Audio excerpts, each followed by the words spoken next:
je voudrais répondre à une personne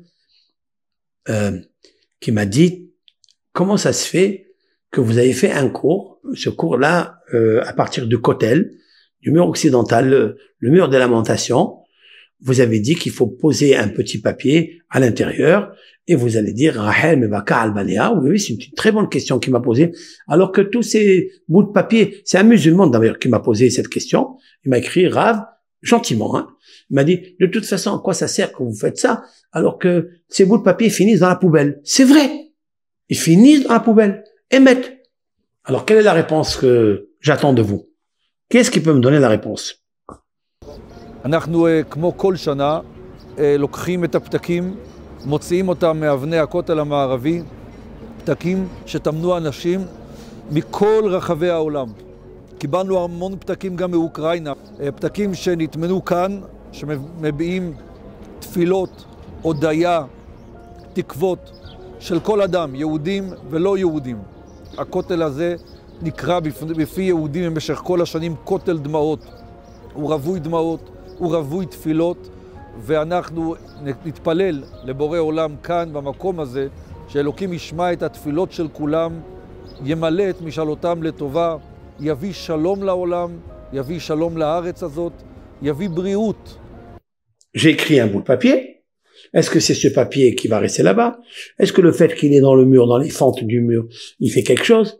Mais on sait qu'il n'y a que Dieu qui fait des choses. Ça, c'est vrai. Ça, on va le répéter. Un autre Minevado, 17 fois tous les jours. Il n'y a pas comme lui. Il n'y a pas une force qui peut décider avant lui, sans lui. Et même après lui, c'est lui qui décidera si ça marche ou pas. Vous avez vu le serpent? C'était décidé qu'il aille piquer ce juif-là, qui a parlé la médisance. C'est vrai. Mais qu'est-ce qu'il a fait Rabbi Elazar? Il a dit, un autre Minevado. Non, non, il peut changer. Seulement s'il a une bonne intention. Une petite bonne intention. Maintenant, ce bout de papier-là, à quoi il sert? Je le mets là-bas, je dis, la Shekhina, elle pleure pour ses enfants. Et après, mais ce papier, il est parti dans la poubelle. La réponse, elle est comme ça. Si je prends ce bout de papier-là, oui, et je parle avec lui, si on avait un microscope, si on avait un outil sophistiqué pour voir à l'intérieur que ça s'est imprimé ce que tu es en train de dire, d'accord, on l'aurait jamais jeté par terre. Il y a ce qu'on appelle la science du verre d'eau. Vous connaissez la science du verre d'eau? Hein? Je vous parlerai un jour de ça. J'ai écrit une fois une ségoula avec l'eau de pluie que je mets dans un verre transparent, l'eau de pluie, et j'indique tout ce qui est positif à l'intérieur de lui. C'est une science incroyable. Cette science-là, elle est déjà écrite, elle est déjà expérimentée par les Chinois, par les Allemands, par les Américains.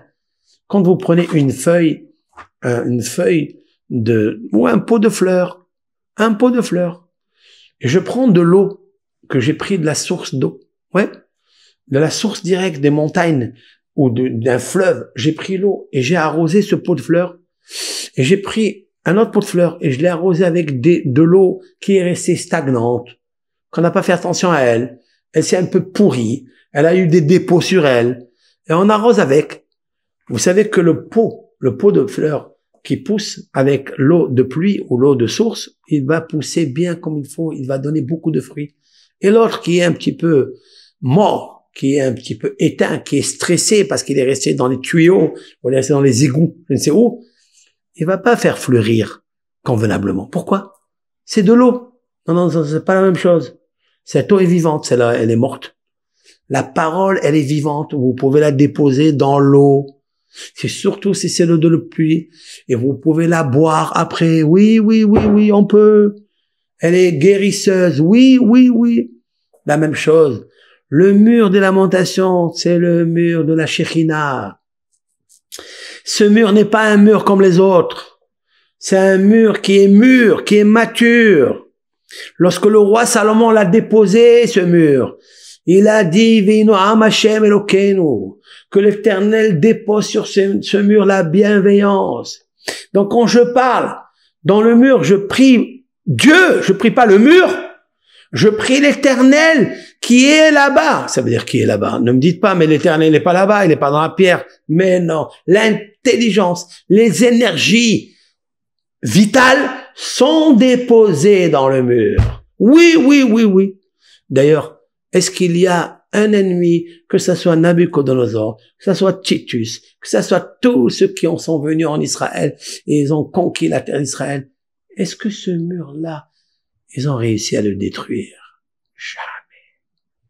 Parce que ce mur, il est côté ouest, c'est là où se trouve Rachel.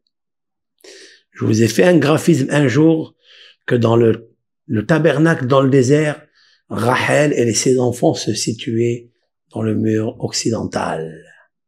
Vous le savez ça? Ce mur-là, personne ne peut le toucher. C'est le coucher du soleil. C'est fini. Quand le soleil se couche, tout est noir. Lorsque Dieu a détruit le monde, il a détruit le temple, parce qu'il n'a pas laissé, ou il n'a pas empêché Nabucodonosor de le faire, ou Titus de le faire. Le coucher du soleil est arrivé. Voilà. C'est une histoire du coucher du soleil.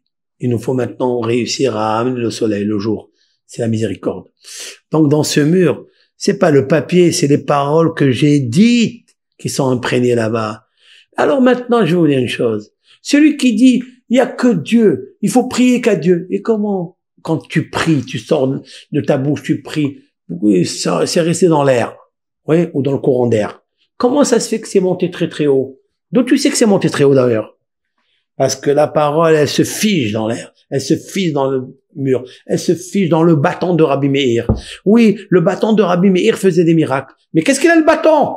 C'est un bout de bois. Non, non, non, non, non. Si tu y mets l'âme de l'homme, c'est-à-dire le quatrième règne, le plus haut, elle peut même la végétation. Qu'est-ce qui se passe dans une pierre précieuse? Qu'est-ce qu'il y a? Pourquoi l'onyx fait du bien? Pourquoi la jaspe? Pourquoi le brillant, le diamant, il fait du bien? Pourquoi? Parce qu'à l'intérieur, il y a une vie. Cette vie, c'est la parole de Dieu. Voilà la ligne. Autant c'est une pierre. C'est une pierre qui est pas noire. Elle est blanche. Elle est magnifique. Parce que la parole de Dieu, elle est blanche. Quand tu sors la parole de Dieu, tu fais monter, eh ben elle monte. Comment? Toi-même, tu ne sais pas. Donc, quand je dis Hachem, devant le mur, Hachem, je parle avec Hachem, je parle pas au mur. Je parle avec Hachem. Ce mur-là, c'est toi qui l'as choisi. Tu as dit à Moïse, à Moshe, que quand le peuple d'Israël y rentrera, voici l'endroit que j'ai choisi pour faire résider mon nom. Et là où tu citeras mon nom, je serai avec toi. Donc tu cites ton nom, c'est pas le bout de papier. Le bout de papier, c'est comme un symbole. D'accord? C'est comme quelqu'un qui envoie une lettre à son camarade. Qu'est-ce qu'on fait de ces lettres? On les jette. Mais qu'est-ce qu'on garde? Ce qui est écrit. Qu'est-ce qui est écrit? C'est ce qu'il avait dans le cœur. C'est l'amour qu'il a mis dans la lettre. C'est pareil. C'est ça que ça veut dire. Faut pas rester trop matériel, trop physique, trop bas, avec une âme végétative très bas. Faut monter. Faut augmenter les vibrations cosmiques.